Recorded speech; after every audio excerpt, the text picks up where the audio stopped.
So missed out on the final by 200. What's the feeling? Brutal. That's brutal. When it's that close, it just feels brutal. And when you made as many technical mistakes as I did, I think it stings a little worse. But you got to respect the guys at this level. And, sometimes it takes a waking up call like that to realize it. But, I wish I would have realized it a little sooner. But, yeah, it's been a tough World Championship. I've envisioned myself making the final and, trying to at least medal, but just came short of that, obviously. What do you think with the tactical mistakes you made? I think I just stuck on the rail. I committed to the rail too much. I don't know why I just committed to the rail. I've gotten lucky a few times this season, I got to admit, where things opened up, but they just don't always open up perfectly the way you want to.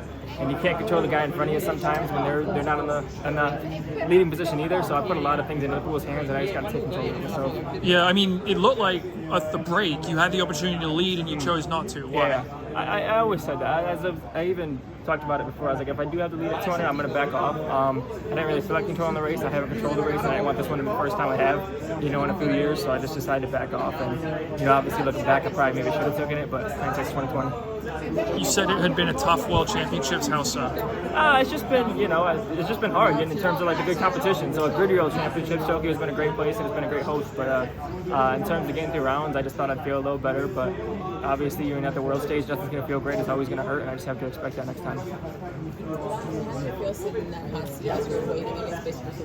Yeah, I hate the hot seat. I think it's ridiculous. That's why I was like, I didn't want to sit there. I think it's just putting cameras on people, just But it's cool. I guess it's good for the sport. Maybe it's more raw emotions, and I'm sure you caught mine. But obviously, it's just not the place you want to be when you're just kind of sitting so eagerly waiting to see for me the final. But I understand why World Athletics does it.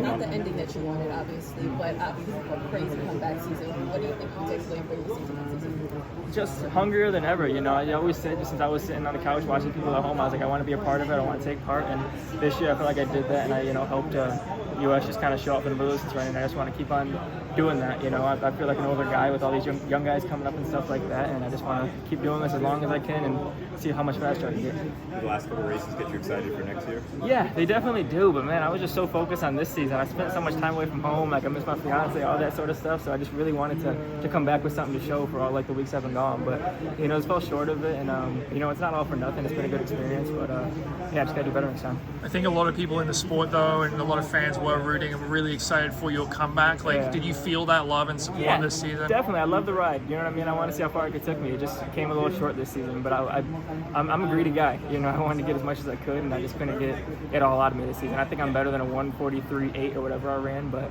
I can't prove it because I didn't do it. So. And do you think bouncing back from the U.S. trials was that tough? Yeah, but that's what it takes to go in the U.S., and that should be an exciting thing for America. It's really hard, and Price and I were actually talking about it up there, just kind of how tough the U.S. has gotten, and you just have to recover well from it. I thought we did a good enough job, but obviously we just fell short of the final. So. Thanks, Donovan. Appreciate it.